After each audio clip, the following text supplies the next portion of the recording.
మీకు ఇచ్చిన సమయం 1.5 అవర్ ఇచ్చిన దాని లోపల మీరు ఈ వర్డ్ ఏదైతే యూజ్ చేసినారో అది విత్డ్రా చేసుకోండి. శాసనసభకు మంచి పరిణామం అది.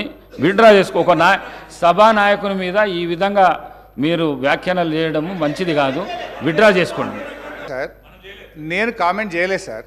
సభా నాయకుడు నువ్వు పేరు చెప్పలేదు, ఏం చెప్పలేదు. ఒకటి అయితే. రెండోది అధ్యక్ష, కామెంట్స్ ఎప్పుడు వచ్చినాయి అధ్యక్ష? వారి వైపు నుంచి ఇష్టారీతిగా మా మీద కామెంట్ చేసినప్పుడు తప్పనిసరి పరిస్థితుల్లో వారు చేసిన వ్యాఖ్యలు, బయట చేసిన వ్యాఖ్యలు నేను గుర్తు చేస్తే తప్ప ఇది నేను సొంత కామెంట్స్ కాదు, నేను నా నోట్ల నుంచి చెప్పింది కాదు. వారు చెప్పిన మాటల్ని నేను గుర్తు చేసి నేనేమంటా సార్, వారిని విత్డ్రా చేసుకోమని, నా మీద మా పార్టీ మీద చేసిన వ్యాఖ్యల్ని వారు విత్డ్రా చేసుకుంటే I'm ready to withdraw. I have no objection.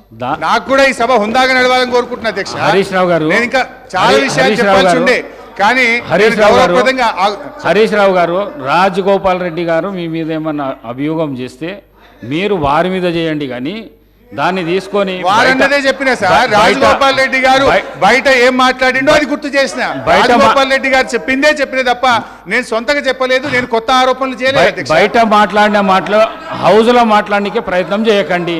మీరు విత్డ్రా చేసుకోండి. ఈ ప్రాక్టీస్ మంచి ప్రాక్టీస్. వారు విత్డ్రా చేసుకుంటే ఒక పని చేయండి సార్, వారు విత్డ్రా చేసుకుంటారు కదా, ఇద్దరి కూడా మీరు ఎక్స్పెల్ చేయండి. I have no objection. ఇద్దరి మీరు ఎక్స్పెల్ చేయండి. You take a call, you take a decision. అధ్యక్ష, మా పార్టీ మీద అయినట్లు చేయకూడదు కదా అధ్యక్ష. ఇప్పుడు మా నాయకుడి ఇష్టం, మా పార్టీ ఏంది, ఒక మాట మీద ఉంటాం. మా నాయకుడు ఏం చెప్తే అది గీత దాటకుండా ఉండేటువంటి పార్టీ మాది. వాళ్ళలాగా మేము సీల్డ్ కవర్లు, వాళ్ళలాగా హరీష్ రావు గారు చేసిన వ్యాఖ్యలను తొలగించండి. మదన్ మోహన్ గారు మాట్లాడండి.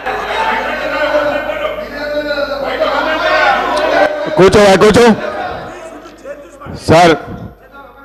ఆనరబుల్ స్పీకర్ గారికి నేను మన కేటీఆర్ గారు అన్నారు, మన కేటీఆర్ గారు కూడా ఇదే వాడు చేసిన ఒకసారి గౌరవ సభ్యుడు హరీష్ రావు గారికి, మీరు మొన్న కేటీఆర్ గారు కూడా మాట్లాడిన ఆ రోజు నేను హాస్పిటల్ రాలేదు, మీకు మా ఇంటర్నల్ పార్టీ విషయంలో మాట అయిపోయింది ఎప్పుడో పట్టుకొని, అదే మీరు అది కాదు ఆయన గురించి మాట్లాడలేదు. అదే మీరు ఆల్రెడీ ఒకటి ఇవ్వండి. ఇప్పుడు మా కాంగ్రెస్ పార్టీ నేషనల్ పార్టీ ఒక సిద్ధాంతం, నాయకుని ఎన్నుకున్నాం.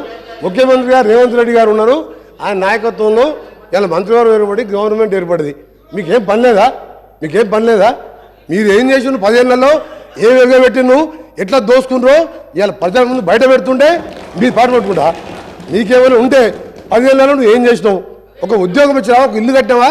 అది చెప్పకుండా ఎంతసేపు మాట్లాడు. మేము చెప్పాలా?